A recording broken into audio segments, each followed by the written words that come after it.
स्वागत है आपका आपके अपने YouTube channel new education wire पर। आज की क्लास में हम लोग चैप्टर नंबर 8 को कंप्लीट करेंगे और इसके पहले हम लोगों ने 1 से लेकर 7 तक के चैप्टर को कंप्लीट किया। साथ ही इससे रिलेटेड नई नई जानकारियों को हम लोगों ने समझा सीखा। आज की क्लास में हम लोग चैप्टर नंबर 8 पवन तूफान और चक्रवात को देखेंगे। इंपॉर्टेंट चैप्टर है हमारे लिए क्योंकि यहाँ से कई क्वेश्चन बने हुए हैं। ठीक है, और ये सीरीज है अपनी साइंस NCERT क्लास 7। सबसे पहले हम देखते हैं कि इसमें हमें क्या क्या पढ़ना है। हम देखेंगे इसमें वायु दाब डालती है, ठीक है, और इसके बाद हम देखेंगे पवन का वेग बढ़ने पर वायु दाब घट जाता है। आगे हम इसमें देखेंगे गर्म किए जाने पर वायु का प्रसार होता है और साथ ही इसमें अगला टॉपिक दिया गया है पवन धाराएं पृथ्वी के असमान रूप से गर्म होने के कारण उत्पन्न होती हैं। ठीक,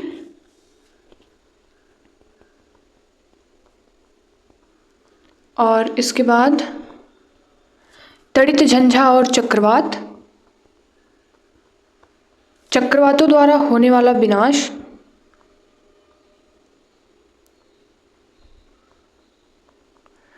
प्रभावी सुरक्षा उपाय और उन्नत प्रौद्योगिकी सहायक सिद्ध हुई है। ठीक है, और इसी के साथ हम लोग इस चैप्टर को कंप्लीट कर लेंगे। अब हम लोग इसे लाइन बाय लाइन रीड करते हुए चीज़ों को समझते हुए चलते हैं।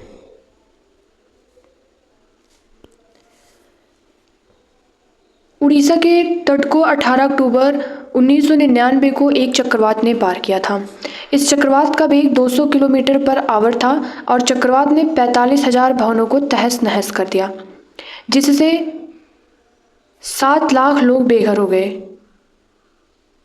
उसी वर्ष 29 अक्टूबर को 260 किलोमीटर पर आवर के पवन वेग से पुनः एक अन्य चक्रवात उड़ीसा में आया था और इसके साथ ही 9 मीटर ऊंची समुद्री लहरें भी तट से टकराई थी। हजारों लोगों ने अपनी जान गंवा दी, करोड़ों रुपए की संपत्ति नष्ट हो गई। चक्रवात ने कृषि, परिवहन, संचार और विद्युत संभरण सप्लाई को प्रभावित किया था। उड़ीसा के तट पे जो चक्रवात आया था। अब यहाँ पर हम लोग क्या समझेंगे कि चक्रवात होते क्या हैं, ये कैसे बनते हैं और ये विनाशकारी क्या होते हैं। देखिए, हम वायु द्वारा होने वाले कुछ क्रियाकलापों से आरंभ करते हैं। ये क्रियाकलाप हमें चक्रवात से संबंधित कुछ मूलभूत विशेषताओं को स्पष्ट करने में सहायक होंगे। इससे पहले कि हम क्रियाकलाप आरंभ करें, हमें यह याद रखना है कि जो गतिशील वायु है वो क्या कहलाती है? पवन कहलाती है। गतिशील वायु पवन कहलाती है। वायु दाब डालती है। कैसे? देखिए, क्रियाकलाप के माध्यम से हम समझते हैं। ढक्कन वाला टीन का डिब्बा लेना हमें, फिर इसे पानी से लगभग आधा भर लेना है। फिर डिब्बे को मोमबत्ती की लौ पर तब तक गर्म करना है जब तक कि पानी उबलने ना लगे। फिर पानी को कुछ मिनट तक उबलने देना है और मोमबत्ती को बुझा देना है। तत्काल ही डिब्बे का ढक्कन कसकर बंद कर देने पर गर्म डिब्बे को बंद करने में सावधानी बरतें। ठीक है, अब डिब्बे को सावधानी से धातु के गहरे पात्र अथवा वॉश बेसिन में रख देना है। डिब्बे पर ठंडा पानी डालना है। फिर डिब्बे में क्या आपको कोई परिवर्तन नजर आता है? हम क्या देखेंगे कि जब हम जो गर्म जल से भरा डिब्बा है उस पर ठंडा पानी डालेंगे तो इस प्रकार से विरूपित होने लगता है। हम जानते हैं कि हमें साइकिल के टायर को कसा हुआ रखने के लिए उसके ट्यूब में हवा भरनी पड़ती है, और यदि साइकिल की ट्यूब में बहुत अधिक हवा भर दी जाए तो वह फट सकती है। आपके कारण ही पवन द्वारा वृक्षों की पत्तियां, बैनर अथवा झंडे लहराते हैं। हम यह समझने का प्रयास करते हैं कि डिब्बा अथवा बोतल विरूपित क्यों हो गया था। जब डिब्बे पर पानी डाला जाता है तो डिब्बे के अंदर की कुछ भाप जल में संघनित हो जाती है, जिससे भीतर की वायु की मात्रा कम हो जाती है और परिणाम स्वरूप डिब्बे के भीतर वायु का दाब डिब्बे के बाहर की वायु के दाब से कम हो जाता है और दाब के इस अंतर के कारण जो है डिब्बा पिचक जाता है इस प्रकार से। ठीक, क्रियाकलाप से क्या स्पष्ट हुआ कि वायु दाब डालती है। पवन का वेग बढ़ने पर वायु दाब घट जाता है। कैसे? देखिए, क्रियाकलाप के जरिए कागज के टुकड़े को मोड़कर किसी खाली बोतल के मुख से कम माप की गेंद जैसा बनाइए। फिर खाली बोतल को पकड़कर उसके मुख के पास कागज की गेंद को रख लेना है। अब फूंक मारकर गेंद को बोतल के भीतर डालने का प्रयास करना है। फिर क्या होगा या फिर हम देख सकते हैं गुब्बारे को फुला करके। कैसे? समान माप के 2 गुब्बारे लेने हैं, फिर गुब्बारों में थोड़ा पानी भर लेना है। दोनों गुब्बारों को फुलाकर प्रत्येक को धागे से बांध देना है और बांधने के बाद गुब्बारे को साइकिल के स्पोक अथवा किसी छड़ से 8 से 10 सेंटीमीटर की दूरी पर लटका देना है। इसके बाद दोनों गुब्बारों के बीच के स्थान में फूंक मारना है। फिर हम फूंक मारकर कागज की पट्टी को उठा सकते हैं। इस प्रकार देखिए, 20 सेंटीमीटर लंबी और 3 सेंटीमीटर चौड़ी कागज की पट्टी को अपने अंगूठे अथवा तर्जनी के बीच इस प्रकार पकड़िए कि पट्टी का अधिकांश भाग नीचे की ओर लटका रहे। फिर अब कागज की पट्टी के ऊपर से फूंक मारिए। अब हम देखिए इससे क्या हुआ। जब हम बोतल के मुख पर फूंक मारते हैं तो मुख के पास की वायु का वेग अपेक्षाकृत अधिक हो जाता है। इससे वहाँ वायु दाब घट जाता है और बोतल के भीतर वायु दाब उसके मुख के निकट के दाब से अधिक हो जाता है। इसी कारण बोतल के भीतर की वायु गेंद को बाहर की ओर धकेल देती है। फिर हमने जो दूसरा क्रियाकलाप किया था गुब्बारा वाला, उसमें क्या था? उसमें हमने क्या देखा, जब हम गुब्बारों के बीच में फूंक मारते हैं तो वे एक दूसरे की ओर आने का प्रयास करते हैं। यह तभी संभव होगा जब गुब्बारों के बीच के स्थान की वायु का दाब किसी तरह कम हो जाए। तब गुब्बारों के दूसरी ओर का दाब उन्हें एक दूसरे की ओर धकेलेगा। फिर जो हमने तीसरा क्रियाकलाप पट्टी के माध्यम से किया था, उसमें क्या हुआ, जब आप कागज की पट्टी के ऊपर से फूंक मारते हैं तो यह ऊपर की ओर उड़ जाती है। पुनः ऐसा तभी संभव होगा जब कागज में फूंक मारने पर पट्टी के ऊपर दाब कम हो जाता है। अतः पवन का वेग बढ़ने से वायु दाब वास्तव में कम हो जाता है। अब हम देखते हैं कि पवन कैसे बनती है, वर्षा कैसे लाती है और कभी कभी यह विनाशकारी कैसे हो जाती है। हमने अभी आगे ही देखा था कि गतिशील वायु क्या कहलाती है, पवन कहलाती है।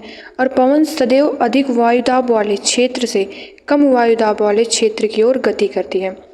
वायुदाबों के बीच जितना अधिक अंतर होगा पवन का वेग उतना ही अधिक होगा। लेकिन प्रकृति में विभिन्न क्षेत्रों के वायुदाब में भिन्नता कैसे उत्पन्न होती है, इसको हम क्रियाकलाप के माध्यम से समझेंगे। गर्म किए जाने पर वायु का प्रसार होता है। हमें क्या करना है, एक इस प्रकार से क्वथन नली लेनी है। फिर नली के मुख पर एक गुब्बारे को कसकर लगाना है। कसने के लिए टेप का उपयोग कर सकते हैं। फिर किसी बीकर में लगभग 2/3 ऊंचाई तक गर्म जल डालना है। गुब्बारा लगी क्वथन नली को गर्म जल में इस प्रकार रखना है कि गुब्बारा जल से बाहर रहे। फिर 2-3 मिनट तक देखना है कि क्या गुब्बारे के आकार में किसी प्रकार का परिवर्तन होता है। क्वथन नली को जल से बाहर निकाल लेना है। फिर इसे कमरे के ताप तक ठंडा होने देना है। अब एक अन्य बीकर में थोड़ा बर्फ का ठंडा जल लेना है और क्वथन नली को पहले की भांति 2-3 मिनट के लिए ठंडे जल में, पहले हमने क्या किया, क्वथन नली के मुख पर बंधा गुब्बारा, फिर गर्म जल में डूबी हुई क्वथन नली, ठंडे जल में डूबी हुई क्वथन नली। अब हम क्या देखेंगे इसमें, अब हम क्या देखते हैं यहाँ पर, ये जो गर्म जल में डूबी हुई क्वथन नली है और ये जो गुब्बारा है ये ऊपर की ओर उठा हुआ है और ये भी अंदर की ओर गया है। ऐसा क्यों हुआ? क्योंकि गर्म किए जाने पर वायु में प्रसार होता है, इसीलिए। फिर क्रियाकलाप के माध्यम से समझाया जा रहा है कि देखिए, 2 खाली थैलियाँ अथवा कागज के 2 खाली कप लेना है। दोनों थैलों को धातु अथवा लकड़ी की किसी छड़ के 2 किनारों से लटका देना है। ध्यान रहे कि कागज की थैलियों अथवा कपों का मुख नीचे की ओर रहे। छड़ के मध्य में एक धागा बांधकर उसे धागे से पकड़ना है, जैसे कि तराजू में करते हैं। अब किसी एक थैली के नीचे चित्र में दिखाए अनुसार जलती मोमबत्ती को रखना है। थैलियों का संतुलन बिगड़ जाता है, ये देखिए इस प्रकार से। इसमें क्या स्पष्ट होगा कि गर्म होने पर वायु ऊपर की ओर उठती है। जैसे ही मोमबत्ती की लौ से गर्म वायु ऊपर की ओर उठती है, वह थैली को ऊपर ले जाती है। फिर इससे संतुलन जो है ये बिगड़ता हुआ दिखाई देता है। ठीक है, ये देखिए ऊपर और ये नीचे। गर्म किए जाने पर वायु का प्रसार होता है और वह अधिक स्थान घेरती है। जब कोई दी गई वस्तु पहले से अधिक स्थान घेरती है तो वह हल्की प्रतीत होती है। इसलिए गर्म वायु ठंडी वायु की अपेक्षा हल्की होती है। यही कारण है कि धुआं ऊपर उठता है। प्रकृति में अनेक ऐसी स्थितियाँ होती हैं जहाँ किसी स्थान या क्षेत्र से वायु गर्म होने के कारण ऊपर उठती है। ऐसी स्थिति में उस स्थान का वायुदाब कम हो जाता है। फलस्वरूप उस स्थान के आसपास के क्षेत्र से ठंडी वायु प्रवाहित होकर उस स्थान को घेर लेती है और इससे वायु में संवहन धाराएं स्थापित हो जाती हैं। फिर पवन धाराएं पृथ्वी के असमान रूप से गर्म होने के कारण उत्पन्न होती हैं। यहाँ हम ऐसी कुछ स्थितियों का विवरण प्रस्तुत कर रहे हैं जिनके कारण पृथ्वी के वायुमंडल में पवन धाराएं उत्पन्न होती हैं, जैसे भूमध्य रेखीय और ध्रुवीय क्षेत्रों का असमान रूप से गर्म होना। भूमध्य रेखा, ठीक है, और इधर ये क्या है, ध्रुवीय क्षेत्र। भूमध्य रेखा के आसपास के क्षेत्रों को सूर्य की अधिकतम ऊष्मा मिलती है। सूर्य की अधिकतम ऊष्मा मिलती है, ठीक, सीधी ना, ये देखिए भूमध्य रेखा। इससे इन क्षेत्रों में पृथ्वी की सतह के निकट की वायु गर्म हो जाती है। गर्म वायु ऊपर उठती है और ठंडी वायु भूमध्य रेखा के दोनों ओर स्थित 0 से 30 डिग्री अक्षांश की पट्टी के क्षेत्रों से भूमध्य रेखा की ओर गतिशील हो जाती है। इस प्रकार उत्पन्न धाराएं उत्तर और दक्षिण से भूमध्य रेखा की ओर बहती हैं। ध्रुवों पर वायु पृथ्वी के लगभग 60 डिग्री अक्षांश तक के क्षेत्रों की वायु से अधिक ठंडी होती है। इन क्षेत्रों में गर्म वायु ऊपर उठती है, जिसका स्थान लेने के लिए ध्रुवों से ठंडी वायु उस ओर प्रवाहित होने लगती है। इस प्रकार वायु का प्रवाह ध्रुवों से अपेक्षाकृत अधिक गर्म क्षेत्रों की ओर होता है। इसी प्रकार हम समझ सकते हैं कि 30 डिग्री तथा 60 डिग्री अक्षांश के क्षेत्रों के असमान रूप से गर्म होने के कारण पवन का प्रवाह 30 डिग्री अक्षांश से 60 डिग्री अक्षांश की ओर होगा। 30 डिग्री अक्षांश से 60 डिग्री अक्षांश की ओर होगा, ठीक। पवन के प्रवाह की दिशा उत्तर दक्षिण दिशा में उत्तर से दक्षिण की ओर अथवा दक्षिण से उत्तर की ओर होती है। दिशा में यह परिवर्तन पृथ्वी के घूर्णन के कारण होता है। थल और जल का असमान रूप से गर्म होना। ग्रीष्म काल में थलीय क्षेत्र अधिक तेजी से गर्म होता है और अधिकांश समय थल का ताप समुद्री जल की अपेक्षा अधिक रहता है। थल के ऊपर की वायु गर्म होकर ऊपर उठ जाती है। इससे पवन समुद्र से थल की ओर बहती है। और हमने पढ़ा था ना, समुद्र समीर और थल समीर करके, यह मानसूनी पवन होती है। मानसून शब्द की उत्पत्ति अरबी शब्द मौसम से हुई है, जिसका अर्थ है ऋतु।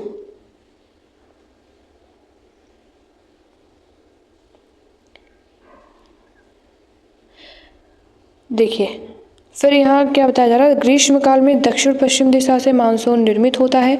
यह मानसून शब्द अपने साथ हिंद महासागर से काफ़ी जलवाष्प लेकर आती है। शीतकाल में थल और जल के असमान तापन के कारण पवन उत्तर पश्चिम के अपेक्षाकृत ठंडे स्थानों से आती है। यह शीत पवन अपने साथ जलवाष्प लाती है, इसलिए शीतकाल में वर्षा भी कम होती है, ठीक है।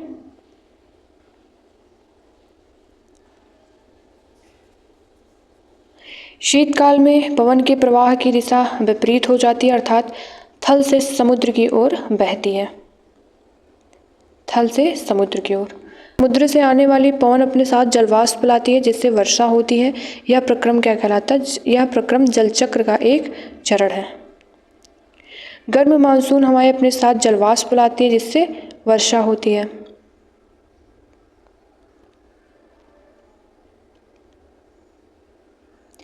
तड़ित झंझा और चक्रवात।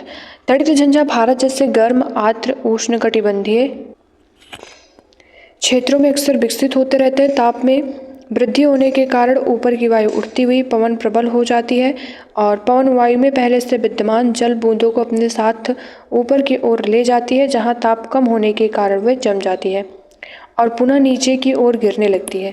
गिरती हुई जल की बूंदें और तीव्र वेग से ऊपर उठती हुई वायु की परस्पर क्रिया से बिजली कौंधती है, जिससे ध्वनि उत्पन्न होती है। इस घटना को हम तड़ित झंझा कहते हैं,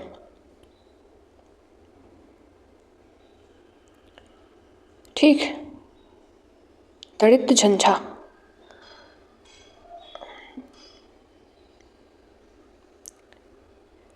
तड़ित झंझा के साथ तड़ित भी गिरे, मतलब बिजली भी गिरे, तो उसे तड़ित झंझावत कहते हैं। हमें निम्नलिखित सावधानियां बरतनी चाहिए। किसी ऐसे वृक्ष के नीचे आश्रय ना लें जो अलग थलग हो। यदि आप वन में हैं तो किसी छोटे वृक्ष के नीचे आश्रय लें, खुली जमीन पर ना लेटें। धातु की डंडी वाले छाते का उपयोग ना करें। खिड़की के निकट ना बैठे। खुले गैरेज, भंडारण शेड, धात्विक चादरों की छत वाले शेड आदि आश्रय लेने के लिए उपयुक्त स्थान नहीं है। कार अथवा बस आश्रय लेने के लिए सुरक्षित स्थान है। यदि आप जल में हैं तो बाहर निकलकर किसी इमारत में चले जाएं। तड़ित झंझा कैसे चक्रवात बन जाता है, देखिए। जल को द्रव से वाष्प अवस्था में परिवर्तित करने के लिए किसकी आवश्यकता होती है? ऊष्मा की।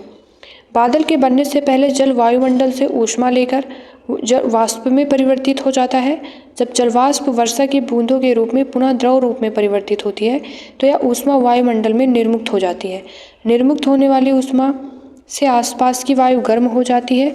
इस प्रकार गर्म वायु ऊपर की ओर उठती है और जिससे वायु दाब कम हो जाती है। फलस्वरूप तड़ित झंझा के केंद्र की ओर उच्च वेग की अधिक वायु गति करने लगती है और इस चक्र की पुनरावृत्ति अनेक बार होती रहती है। घटनाओं की श्रृंखला का अंत बहुत ही निम्न दाब के एक ऐसे तंत्र के निर्माण के साथ होता है जिसके चारों ओर उच्च वेग की वायु की अनेक परतें कुंडली के रूप में घूमती रहती है। मौसम की इस स्थिति को हम क्या कहते हैं? चक्रवात कहते हैं। वायु वेग और वायु दिशा चक्रवात के तापमान और आर्द्रता में वृद्धि करने वाले कुछ कारक हैं। चक्रवात की संरचना। नेत्र, ठीक। किसी चक्रवात का केंद्र एक शांत क्षेत्र होता है। इसे झंझा का क्या बोलते हैं? नेत्र। कोई विशाल चक्रवात वायुमंडल में वायु का तेजी से घूर्णन करता पिंड होता है जो पृथ्वी तल से 10 से 15 किलोमीटर की ऊंचाई पर स्थित होता है। चक्रवात के नेत्र का व्यास कितना होता है? 10 से 30 किलोमीटर तक। यह बादलों से मुक्त क्षेत्र होता है और इसमें पवन का वेग न्यून होता है। इसे शांत और स्पष्ट नेत्र के इर्द गिर्द लगभग 150 किलोमीटर अमाप का बादल का क्षेत्र होता है।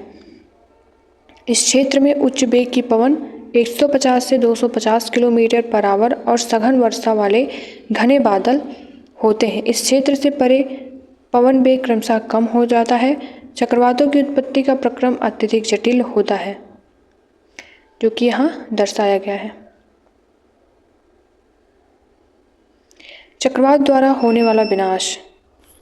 चक्रवात काफी विनाशकारी हो सकते हैं। तेज पवन समुद्र के जल को तटों की ओर धकेलती है, भले ही चक्रवात तट से सैकड़ों किलोमीटर दूर हो।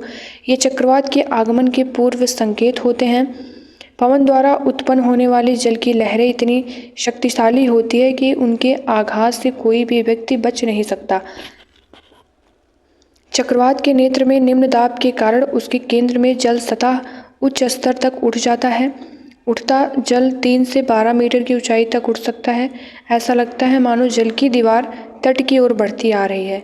इसके परिणाम स्वरूप समुद्र का पानी कम ऊंचाई पर स्थित तटीय क्षेत्रों में प्रवेश कर जाता है, जिससे जीवन और संपत्ति की गंभीर हानि होती है।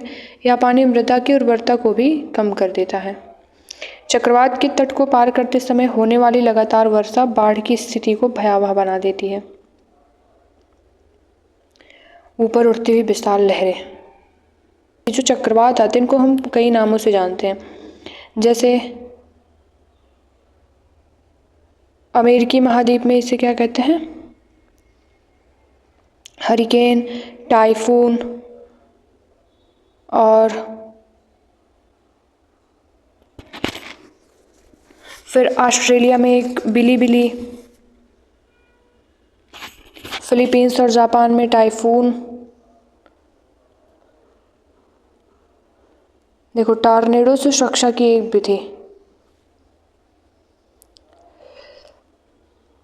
चक्रवात अपने साथ अति उच्च वेग की पवन लाते हैं जो घरों, दूरभाष और अन्य संचार प्रणालियों, वृक्षों आदि को क्षति पहुंचा सकती है, जिससे जीवन और संपत्ति की अत्यधिक हानि होती है। टॉर्नेडो। हमारे देश में टॉर्नेडो अधिक नहीं आते। टॉर्नेडो गहरे रंग के कीपाकार बादल होते हैं। इनकी कीप जैसी संरचना आकाश से पृथ्वी तल की ओर आती हुई प्रतीत होती है।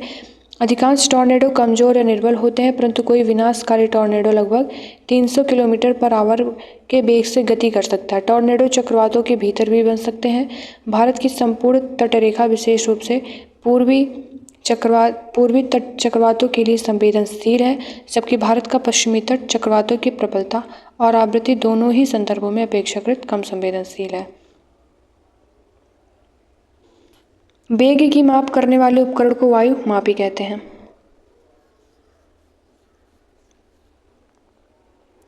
प्रभावी सुरक्षा उपाय। चक्रवात पूर्वानुमान और चेतावनी सेवा सरकारी संस्थाओं, समुद्र तटों, मछुआरों, जलपोतों और आम जनता को शीघ्र चेतावनी देने के लिए तीव्रगामी संचार व्यवस्था। चक्रवात संभावित क्षेत्रों में चक्रवात आश्रयों का निर्माण और लोगों को तेजी से सुरक्षित स्थानों पर पहुंचाने के लिए प्रशासनिक व्यवस्था। जनता द्वारा किए जाने वाले कार्य। हमें मौसम विज्ञान विभाग द्वारा दूरदर्शन, रेडियो अथवा समाचार पत्रों के माध्यम से प्रसारित की जाने वाली चेतावनियों को नज़रअंदाज नहीं करना चाहिए। हमें अनिवार्य घरेलू साज सामान, पालतू पशुओं और वाहनों आदि को सुरक्षित स्थानों पर पहुंचाने के लिए आवश्यक प्रबंध कर लेने चाहिए। जलमग्न सड़कों पर वाहन चलाने से बचना चाहिए, क्योंकि बाढ़ से सड़कें क्षतिग्रस्त हो सकती हैं। सभी आपातकालीन सेवाओं जैसे पुलिस, अग्निशमन दल, चिकित्सा केंद्रों के टेलीफोन नंबर की सूची रखनी चाहिए। आप चक्रवात प्रभावित क्षेत्र में रहते हो तो कुछ अन्य सावधानियां। ऐसे जल का पीने के लिए उपयोग ना करें जो संदूषित हो सकता हो। आपात स्थिति के लिए पेयजल का संग्रहण करें। गीले स्विच और खंभों से टूटकर गिर गए बिजली के तारों को ना छुएं। महज मनोरंजन के लिए बाढ़ अथवा चक्रवात प्रभावित क्षेत्र का भ्रमण करने बाहर ना निकलें। बचाव दल पर अनावश्यक मांगों की आपूर्ति के लिए दबाव ना डालें। अपने पड़ोसी और मित्रों को यथासंभव सहयोग और सहायता प्रदान करें। उन्नत प्रौद्योगिकी सहायक कैसे सिद्ध हुई? आजकल हमें आपदाओं से अधिक सुरक्षा उपलब्ध है।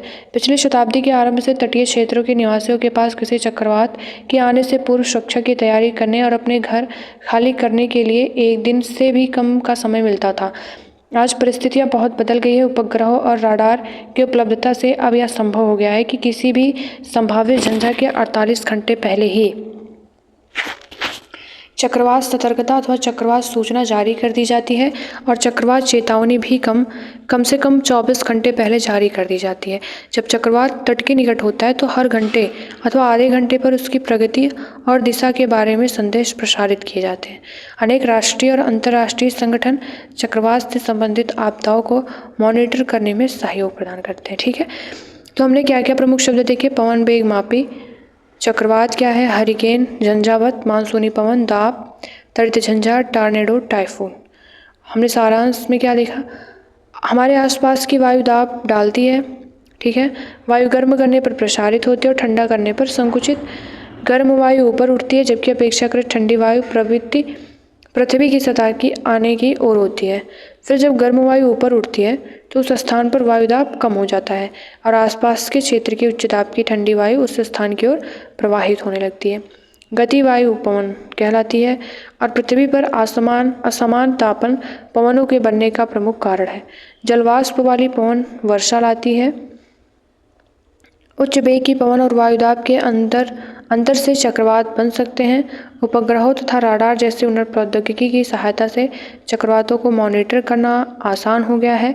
स्व सहायता सबसे अच्छी सहायता है, अतः किसी भी चक्रवात के आने से पहले ही अपनी सुरक्षा की योजना बना लेना और सुरक्षा के उपायों को तैयार रखना अच्छा रहता है। इसी के साथ हम लोग चैप्टर नंबर 8 को कंप्लीट करते हैं। मिलते हैं नेक्स्ट वीडियो में नए चैप्टर के साथ।